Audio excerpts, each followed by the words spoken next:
Hi guys, episode 3 start ചെയ്യുന്നത് തന്നെ heroine സുബിന്റെ വീട്ടിലെത്തുന്നതും അവൻ ചെടികൾക്ക് വെള്ളമൊഴിക്കുന്നേരം അത് അവളുടെ ദേഹത്താവുകയും ചെയ്യുന്നു.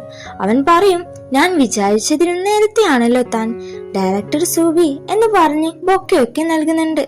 അവൻ പറയും, നീ ഇവിടെ നിൽക്ക്, ഞാൻ വേറെ ഡ്രസ്സ് എടുത്തോണ്ട് വരാം. അവൾ ആദ്യം വേണ്ടെന്ന് പറഞ്ഞാലും പിന്നീട് സമ്മതിക്കുന്നു. അവൻ ഡ്രസ്സ് കൊടുത്ത് ചേഞ്ച് ചെയ്യാൻ പറയും. അവൾ അകത്ത് പോയി വസ്ത്രം മാറാൻ തുടങ്ങി. സുബിൻ പുറത്തിരുന്നിട്ടുണ്ടാവും. കഴിഞ്ഞ കുറച്ച് ദിവസങ്ങളിൽ ഒരു ചെറുപ്പക്കാരൻ തന്നെ ഒരുപാട് പിന്തുടരുന്നു. അതെ എന്ന് പറഞ്ഞ് ബൊക്കെ നീട്ടും. ഒരിക്കൽ എന്റെ വീട്ടിലേക്ക് വരൂ എന്ന് സുബിനോട് പറയും. എന്തിനാ ഫോൺ ഓഫ് ആക്കിയത്? എന്നിട്ട് ജിൻസു സാങ്ങിനെ കുറിച്ച് ചോദിക്കാൻ തുടങ്ങി. പിന്നീട് നാണം തോന്നിട്ട് അവൻ അവിടെ നിന്ന് പോകുന്നു. പിന്നെ സുബിൻ പ്രോഗ്രാമിൽ ചേരുന്നതോടെ എന്റെ ജീവിതത്തിൽ എല്ലാം ശരിയാവട്ടെ എന്നവൾ പറയും. ഇതിൽ സുബിൻ പറയും, ഇന്ന് തന്റെ ഷെഡ്യൂൾ ഫുള്ളാണെന്നും നമുക്ക് എന്തെങ്കിലും കഴിച്ചാലോ എന്ന്. പിന്നെ അവർ റെസ്റ്റോറന്റിൽ പോകും. ഭക്ഷണത്തിൽ നിന്ന് ക്യാരറ്റ് സുബിൻ എടുത്തു മാറ്റുന്നുണ്ട്. എന്നിട്ട് അവർ ഭക്ഷണം കഴിക്കുന്നു. അവർക്ക് പ്രൊഡ്യൂസറിൽ നിന്ന് കോള് വരും, സുബിന്റെ പ്രോഗ്രാമിലേക്ക് കൊണ്ടുവരാൻ. ജി പറയും, ശ്രമിക്കുവാണ്. അതെ, സുബിന്റെ ഷെഡ്യൂൾ ഇപ്പോൾ വളരെ തിരക്കിലാണ് എന്ന് ജി മറുപടി പറയും. ഞാൻ അവന്റെ കോൾ എടുത്തതിനാൽ എന്റെ വരവ് പ്രോഗ്രാമിനെ ബാധിക്കുമോ? സുബിൻ പ്രോഗ്രാമിൽ സമ്മതിക്കുന്നുണ്ടോ എന്ന് പ്രൊഡ്യൂസർ ചോദിക്കും. സുബിൻ പറയും, ഇത് ജിയുടെ വളർച്ചയിലേക്ക് നയിച്ചാൽ തീർച്ചയായും ഇത് അവസാനിപ്പിക്കും. അവൻ പോകുമ്പോൾ പിന്നിൽ നിന്ന് തുറച്ചു നോക്കുന്നുണ്ട്. ഇവിടെ ജിയോന്റെ അച്ഛൻ ഫിഷൊക്കെ മുറിച്ച് കുറെ വിഭവങ്ങൾ ഉണ്ടാക്കും. ജിയോന്റെ ഫോട്ടോ ഒട്ടിച്ച് കാണും. എല്ലാവരും അതിനെ പ്രശംസിക്കുന്നു. ഓഹാന ഇവിടെ ജിയോനെ പറ്റി ചിന്തിക്കുന്നു. അവൻ ഇവിടെ വരുമെന്ന് എനിക്കറിയില്ലായിരുന്നു. ഓഡിഷൻ എല്ലാവരും പങ്കെടുത്തിട്ടുണ്ട്. ജിയോനും ഓഡിഷൻ വേണ്ടി പങ്കെടുത്തിട്ടുണ്ട്. ജിയോന്റെ ഊഴമായപ്പോൾ അവൻ എഴുന്നേറ്റ് പോകുന്നു. അവനെ വേണ്ടാന്ന് വെച്ചതോടെ അവൻ സ്ഥലം വിടുന്നു. പിന്നെ ഒരു സലൂൺ കാണിക്കും. അവിടെ ചില ആന്റീസ് അവിടെ ജിയോനെയും സുബിനെയും കുറിച്ച് സംസാരിക്കും. സുബിന്റെ വീട്ടിൽ നിന്ന് വരുന്ന മുത്തശ്ശി പറയും, സുബിൻ ഇപ്പോൾ എന്തൊക്കെ ചെയ്യേണ്ടതെന്നറിയാം. സുബിനും ജിയും അവനാണ് മുന്നിലുള്ളത്. ആന്റീസ് അവനെ ആരാധിക്കാൻ തുടങ്ങും. മുത്തശ്ശി ബസ് പിടിക്കാൻ പോകുന്നുണ്ട്. സുബിനും ജിയും സുബിന്റെ സ്ഥലത്തേക്ക് എത്തുന്നു. സുബിൻ സ്ക്രിപ്റ്റ് അവൾക്ക് നൽകി പറയും, ഇതിന് നല്ലൊരു അവസാനം വേണം. പണ്ട് തന്നെ അച്ഛൻ ഒരുപാട് ഉപദ്രവിക്കുമായിരുന്നു. തന്റെ കരിയർ ഉപേക്ഷിക്കാൻ അദ്ദേഹം ഫോഴ്സ് ചെയ്തു. ഞാൻ പഠിക്കാൻ വേണ്ടി അമേരിക്കയിൽ പോയി. പക്ഷേ അന്ന് തന്നെ ഞാൻ തന്നെയും കണ്ടു. നീ ഒന്നിലും തളരാൻ തയ്യാറായില്ല. ഇതൊക്കെ കേട്ട് ജിക്ക് നല്ല വിഷമം തോന്നും. അവൻ പറയും, തള്ളരുത് എന്ന്. ജി ദേഷ്യത്തിൽ അവനെ ശപിച്ചു പോകും. നെക്സ്റ്റ് സീനിൽ ജിയോ അമ്മയുടെ അടുത്താണ്. അമ്മ പറയും, എന്നെ വീട്ടിലേക്ക് തിരികെ വിടാമെന്ന് പറഞ്ഞു. ഇപ്പോൾ നമുക്ക് കടയുണ്ട്. അവൾ പറയും, ഞാൻ എത്ര കഠിനാധ്വാനം ചെയ്ത് ഒരു വഴി കണ്ടെത്തും. അമ്മ പറയും, ഞാൻ സുബിന്റെ പ്രോഗ്രാംസിൽ അവനെ കണ്ടു. അവൾ അവിടെ നിന്ന് എണീറ്റ് പോകും. എന്നിട്ട് അവൾ അമ്മയെ പാത്രം കഴുകാൻ സഹായിക്കും. മുറിയിലേക്ക് പോയ അവൾ സഹോദരൻ യാങ്ജേനെ കാണുന്നു. അവൾ പറയും, പിന്നെ ഫിലിം ഫെസ്റ്റിവലിൽ സുബിൻക്കാണ് ഗ്രാൻഡ് പ്രൈസ് ട്രോഫി ലഭിച്ചത്. എന്നിട്ട് അവൾ ആ സ്ക്രിപ്റ്റ് ചവിട്ടുകുട്ടയിലേക്ക് വലിച്ചെറിയുന്നു. നെസസിയിൽ സുബിൻ ജിയോന്റെ അച്ഛന്റെ കടയിൽ അമ്മയോടൊപ്പം ഇരിക്കുന്നു. അവർ ഒന്നിച്ച് ഫുഡ് കഴിക്കും. അമ്മ അവനെ വീട്ടിലേക്ക് വരാൻ ആവശ്യപ്പെടുന്നുണ്ട്. പക്ഷേ അവൻ നിരസിച്ചു. അമ്മയോട് പോകാൻ പറയുന്നു. ഇവിടെ ജിയോ റോഡ് ക്രോസ് ചെയ്യുന്ന നേരം അവളുടെ പേഴ്സ് വീഴുകയും അതിലുള്ളതെല്ലാം പുറത്തു വരികയും ചെയ്യും. അവൾ അത് എടുക്കാൻ തുടങ്ങിയപ്പോൾ ഒരു സ്ക്രീൻ കാണും. പഴയകാലത്തെ അതേ ആക്സിഡന്റ് സീൻ ഓർമ്മിക്കാൻ തുടങ്ങുമ്പോൾ ഇവിടെ വീണ്ടും അത് സംഭവിക്കുമോ? ആ ടൈം സുബിൻ ഓടി വന്ന് അവളെ രക്ഷിക്കും. ആ ടൈം അവൻ സ്കൂൾ യൂണിഫോമിൽ വന്ന് രക്ഷിക്കുന്നത് പോലെ അവൾക്ക് ഫീൽ ആകും. അവൾ കരഞ്ഞ് അവിടെ വെച്ച് തന്നെ അവനെ ഹഗ് ചെയ്യും. അവൻ പറയും, നീ പോയതോടെ എന്റെ ജീവിതം ആകെ മാറി. ഞാൻ ക്യാരറ്റ് കഴിക്കാൻ തുടങ്ങി.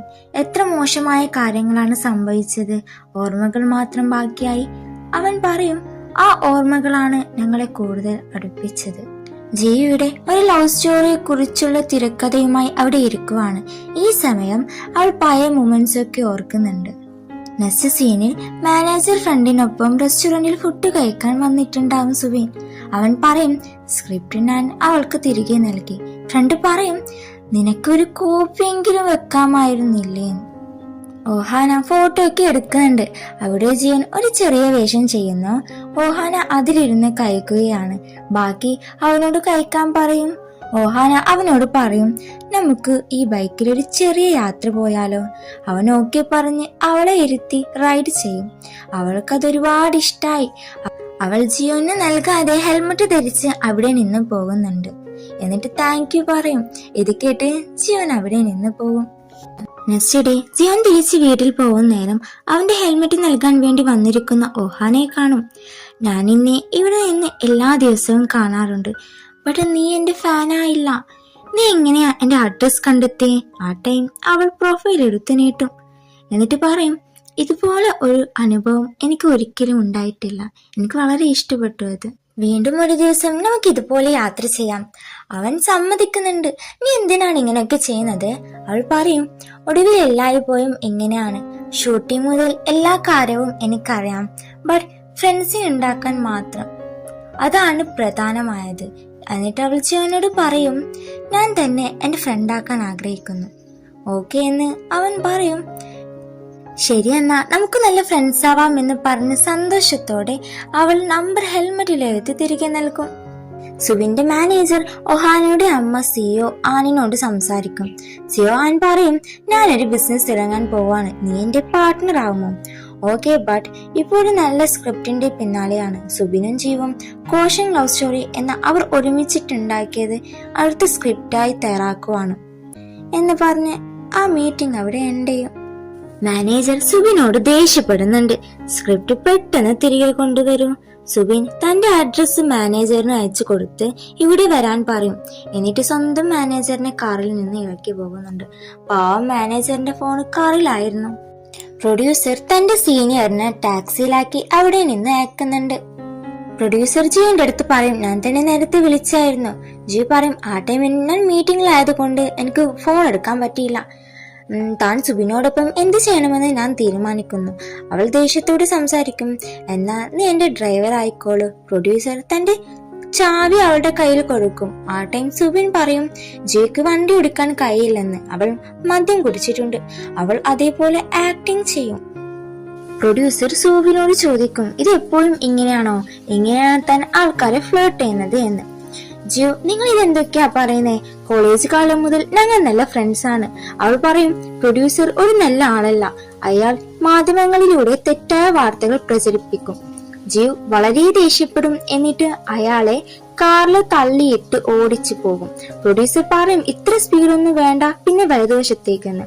അവൾ മാനേജറിനെ താഴേക്ക് ഇറക്കി തുടങ്ങി. അവളുടെ ഡ്രസ്സിന്റെ ഒരു കൈ തന്നെ കീറും. ആ ടൈം എന്നിട്ട് അവൾ കാറിന്റെ താക്കോൽ വെള്ളത്തിലേക്ക് എറിയും.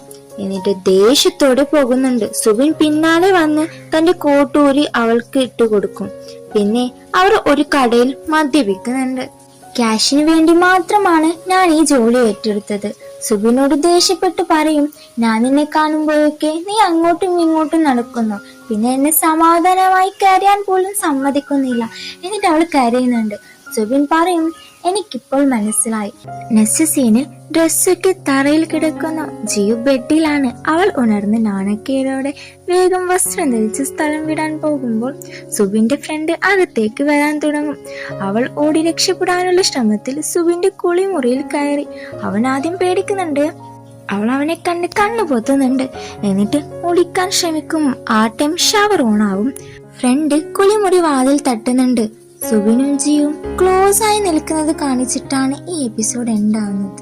ഇനി ഇവരുടെ ജീവിതത്തിൽ എന്താണ് സംഭവിക്കാൻ പോകുന്നത്? ഇവരുടെ ബന്ധം പ്രണയമായി മാറുമോ എന്നൊക്കെ നമുക്ക് നെക്സ്റ്റ് എപ്പിസോഡിൽ കാണാം. വീഡിയോ ഇഷ്ടമായ ലൈക്ക് ചെയ്യണേ, ചാനൽ സബ്സ്ക്രൈബ് ചെയ്യണേ. Thank you for watching.